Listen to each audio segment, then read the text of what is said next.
ಮಂಗುಸಿಯನ್ನು ಕೂಗಿದರು. ಮನೆಗೆ ಯಾರೆಲ್ಲ ಮಗುವಿನ ಜೊತೆಗೆ ಕಾವಲು ಹೊರಗಡೆ ಎಲ್ಲೂ ಹೋಗದಿರು. ಗಂಗೆಯ ನೀರಿಗೆ ಹೊರಟಾಗ ಬೇಯುಳಿದ ಕೈನಾಗ ಸರಸರ ಹೇಯಿತು ರಾಪಸರಳಿ ಮನೆಯನ್ನು ಸೇಯಿತು ನೆಲೆಸರಳಿ.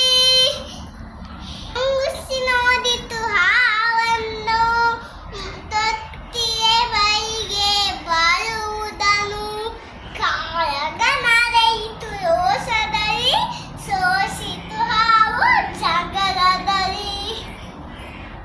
ಮುಂಗುಸಿಗೆ ಗೆಲುವಿನ ಹರುಷದಲ್ಲಿ ಹಾವಿನ ಪ್ರಾಣವು ಹೀರಿತ್ತು. ಬಾಯಲ್ಲಿ ರಕ್ತದ ಕರೆಯಲು ಮಗುವನ್ನು ಗಂಗೆಯ ನೀರನ್ನು ತಲತಿರಲು ಕೈ ಬಳೆ ನಾದವು ಕೇಳಿಸಲು. ಮಂಗುಸಿಗೆ ಬೈ ಬರಲು ಬಾಯಲ್ಲಿ ರಕ್ತದ ಕರೆಯಲು ಮಗುವನ್ನು ಕೊಂದಿದೆ ಇದು ಎಂದು ಮಂಗುಸಿಯನ್ನು ಚಚ್ಚಿದರು.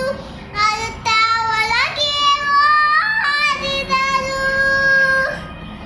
ತೊಟ್ಟಿಲ ಕಂದ ನಗುತ್ತಿತ್ತು. ನೆಲದಲ್ಲಿ ಹಾವು ಸತ್ತಿತ್ತು. ತುಡುಕಿದ ಬುದ್ಧಿಗೆ ಬಲಿಯಾಗಿ ಮಂಗುಸಿ